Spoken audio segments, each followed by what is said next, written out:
Hello and good day, folks.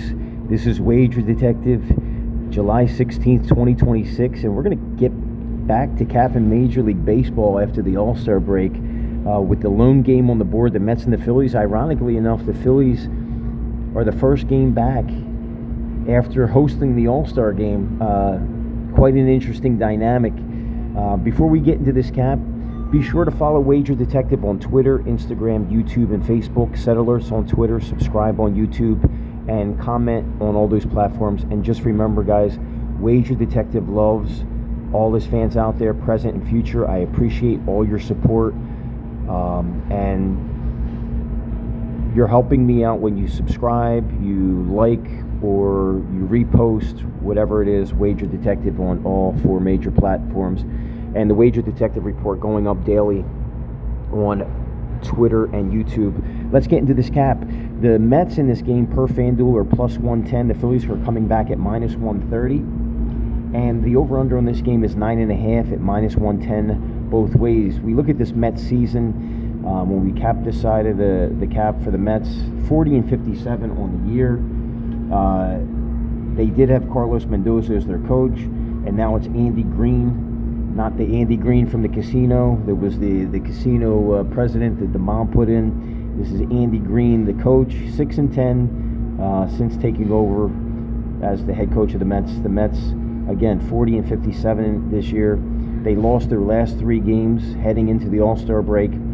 They are 4-6 in their last 10 games, 8-7 in extra inning games, and 9-17 in one-run games. If we look at their last 9 meetings versus the Phillies, not good. They're 2-7, minus 28 run differential. That's a minus 2.8 runs per game between their wins and losses. Last 9 meetings with the Phillies, 5 over, 4 under, and they're scoring 3.55 runs a game to 6.67 for the Phillies. If we look at what they've done last 10 at the Phillies, they are 2-8, minus 38 run differential. So minus 3.8 runs per game between their wins and losses in their last 10 at the Phillies. Last 10 at the Phillies, the Mets are scoring 3.5 to 7.3 runs per game for the Phillies. That comes out to 10.8 runs per game average. Not looking good so far for the Mets. In road night games this year, the Mets are 11-18, 12 over and 17 under, minus 32 run differential in those 29 road night games. They're scoring 4 runs to 5.10 runs per game for their opponents in road night games this year. Comes out to 9.10 runs per game average. If we isolate their 29 road night games to the Mets to their last 9 road night games, they are 5-4, minus 37 run differential. Last 9 road night games for the Mets, they're scoring 3.33 runs a game to 7.44 for their opponents. It comes out to a 10.77 runs per game average and a minus 4.11 runs per game average between their wins and losses in their last 9 road night games.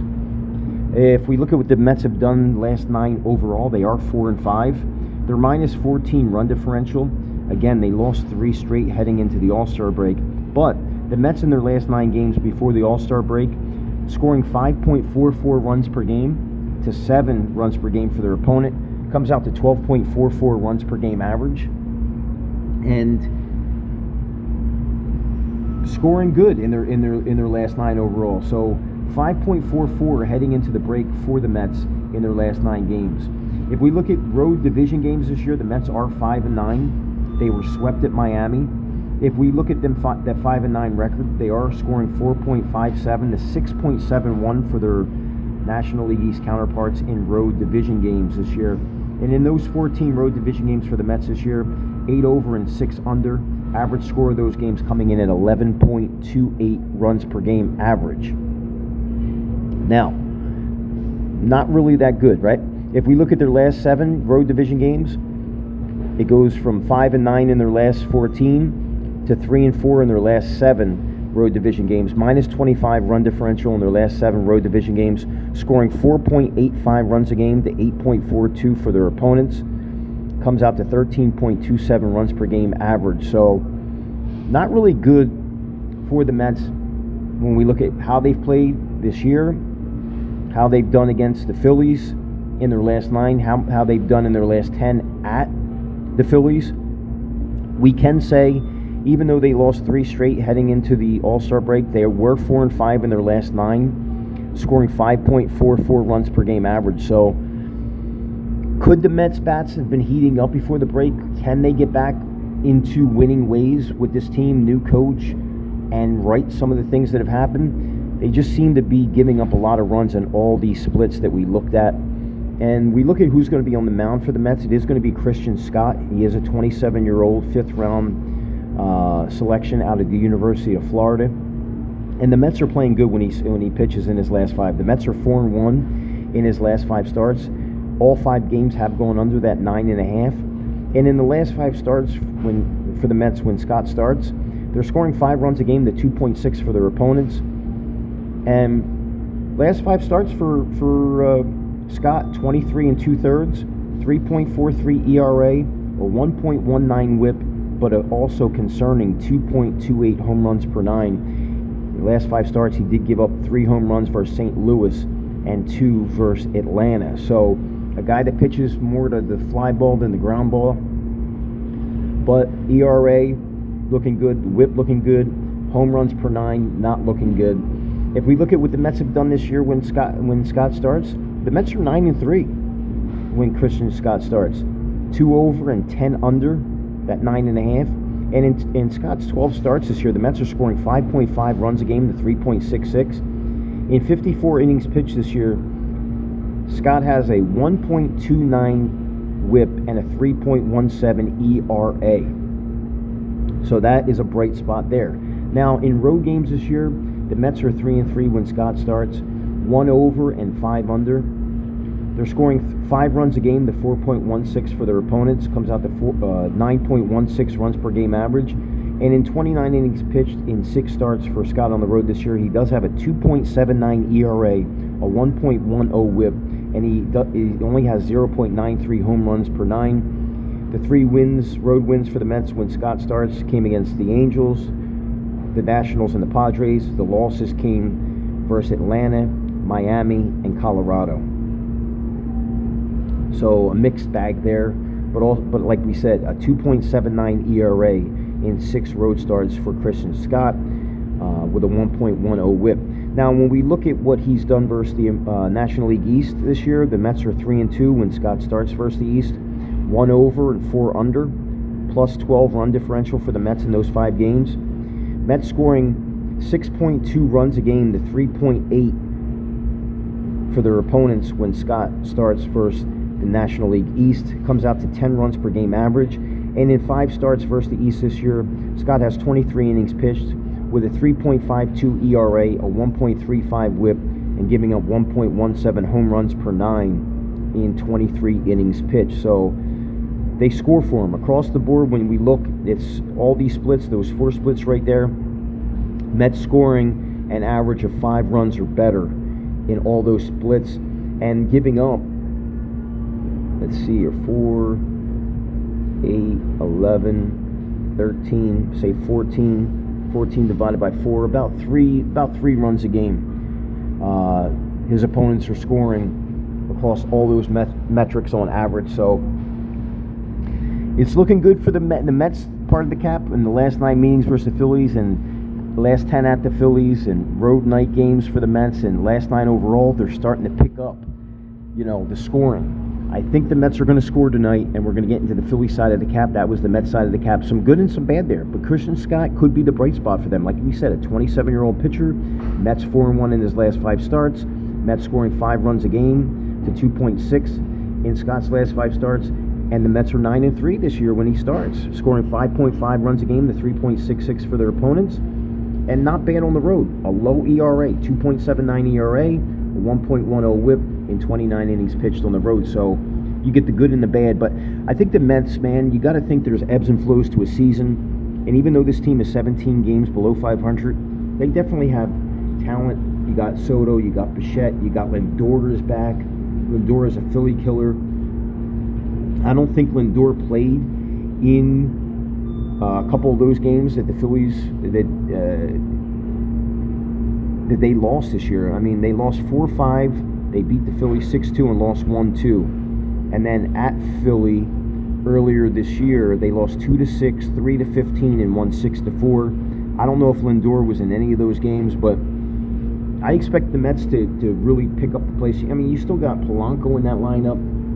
You know, they got some guys. They got some base stealers in there. Let's get into the Phillies side of the cap. The Phillies are 5-5 in their last 10, heading in before they headed into the All-Star break. They're 12-8 in their last 20, 19-6 in one-run games, and 25-21 at home. And we look at that one-run games. That's a glaring concern for the Mets. They are 9-17 in one-run games. The Phillies are 19-6. We look at home night games for the Phillies this year. They're 17-13 plus 14 run differential, and 15 over and 15 under in 30 home night games for the Phillies this year. Phillies are scoring 5.36 runs a game to 4.9 for their opponents in 30 home night games. The Phillies have scored 5 plus 16 out of those 30 home night games. Their opponents have scored 5 plus 13 out of those 30 home night games. In the last 10 home night games for the Phillies, they are 8-2, 6 over and 4 under, and plus 38 runs per game, plus 38 run differential in their last 10 home night games, scoring 7.6 runs a game to 3.8 for their opponents. And in the Phillies' last 10 home night games, they've scored 5 plus 8 times. Their opponents have scored 5 plus 4 times. So they're outscoring their opponents handily in their last 10 home night games. If we look at the last 9 overall for the Phillies, heading into the break, they were 5-4, minus 14 run differential. So both these teams, Mets 4-5 in their last 9 heading into the break. The Phillies 5-4 in their last 9 heading into the break, but both teams minus 14 run differential in their last 9 games overall. And the glaring thing here that stands out, in the Phillies' last 9 games overall, they're scoring 3.33 runs a game, whereas we said with the Mets in their last 9 overall scoring 5.44. So that's Mets are scoring 2 runs a game higher than what the Phillies did last 9 games before that All-Star break. So I think also glaring is the fact that the Mets gave up 7 runs per game in their last 9, and the Phillies only gave up 4.88. So interesting food for thought there. Now in home division games for the Phillies this year, they are 6-6. They were swept by Atlanta, and in 6-6 home divisional games this year, they're minus 3 run differential, 6 over and 6 under in those games. In 12 home division games, the Phillies are scoring 4.83 runs per game to 5.08 for their opponents. And we said for the Mets in road division, even though they're 5-9, they score 4.57, but giving up 6.71 runs per game. Now, we look at all that, and we look at the Phillies' last 7. We isolate from the last 12 to the last 7. Last 7 home division games for the Phillies, they are 4-3, 4 over and 3 under, plus 17 run differential. So their overall versus the division this year at home 6-6, but their last 7 at home 4-3, plus 17 run differential, 4 over and 3 under in those games. And in the last 7 home versus the division, the Phillies are scoring 6.57 runs a game to 4.14 for their opponents. On the mound, this is where the cap gets kind of interesting. The Phillies, in Nola's last 5 starts, Aaron Nola's going to be on the mound. In the Phillies' last 5 starts with Nola on the mound, they're 1-4, minus 16 run differential. They're scoring 4 runs a game to 7.2 for their opponents. Comes out to 11.2 runs per game, but the Phillies are minus 3.2 runs per game average between their win and their 4 losses in their last 5 when Nola starts. Last 5 starts for Nola, he does have a 5.48 ERA, a 1.33 WHIP, and a concerning 1.86 home runs per 9. He has given up 7 home runs in his last 5 outings. If we look at what Nola has done on the year, the Phillies are 9-10 when Nola starts this year, 10 over and 9 under. In 19 starts with Nola on the mound, they're minus 16 run differential. They're scoring 4.79 runs per game to 5.63 for their opponents. Comes out to 10.42 runs per game average. In 97 innings pitched for Nola this year, he does have a 5.75 ERA, a 1.43 WHIP, and a similar, exactly 1.86 home runs per 9. So last 5 overall, he's given up 1.86 per 9, and on the year, a total in 19 starts, he's given up 1.86 home runs per 9. At home this year when Nola starts, the Phillies are 3-5, -7 run differential, 6 over and 2 under in those games. In 8 home starts for Nola this year, the Phillies have scored 5.5 runs a game to 6.37 for their opponents. Comes out to 11.9 runs per game. In 38 and a third innings pitched at home for Nola this year, a 6.81 ERA, a 1.70 WHIP, and again a 1.88 home runs per 9. So in all 3 splits there, Nola is giving up more than a home run and a half a game per 9. Nola in his last 5 starts versus the Mets, the Phillies are 1-0, 1-1, 1-2, 2-2. The Phillies are 2-3 in Nola's last 5 starts versus the Mets, and the last outing was versus the Mets, where he lost 4-6 at home. And in his last 5 starts versus the Mets, Nola has a 30 2/3 innings pitched with a 3.53 ERA, a 1.11 WHIP, and giving up 1.76 home runs per 9. That is the cap, guys. Go over it, listen to it a couple times. I'm trying to get better at slowing everything up so you can understand what Wager Detective is saying. I also went into what these teams have done in the last 3 years. The first game back after the All-Star game. The Mets are 1-2, scoring 2.66 runs per game to 6.67 for their opponents. Comes out to 9.33 runs per game average. And in their last 3 games, the first game after the All-Star break, they've scored 8 runs to their opponents' 20. We look at the Phillies. The Phillies, last 3 games, the first game back after the All-Star break, they lost to Detroit 2-10. They lost at Kansas City 2-5, and they lost versus Pittsburgh 7-11. So they're 0-3, scoring 11 runs in 3 games to 26 for their opponent. So both these teams not really good at adept at going back before the first game back after the All-Star break last 3 years. Mets got a win in there. Or no, the Mets are 0-3 as well. 2 over, 1 under. So both these teams last 3 years, the first game back after the All-Star break, both these teams are 0-3. The Phillies are -8, -11, -15 in those 3 games, so basically -5 runs a game, and the Mets are -8 to 20, -12, so -4 runs a game average. So if I'm looking at this cap, guys, I'm just looking at a team that went into the All-Star break a little bit stronger, right? Scoring 5.44 heading into the break runs per game in their last 9. Phillies last 9 heading into the break scored 3.33. You got to remember, a lot of distractions. They just came off the All-Star game. The 2 big hitters came off the home run derby. Disappointing for the National League.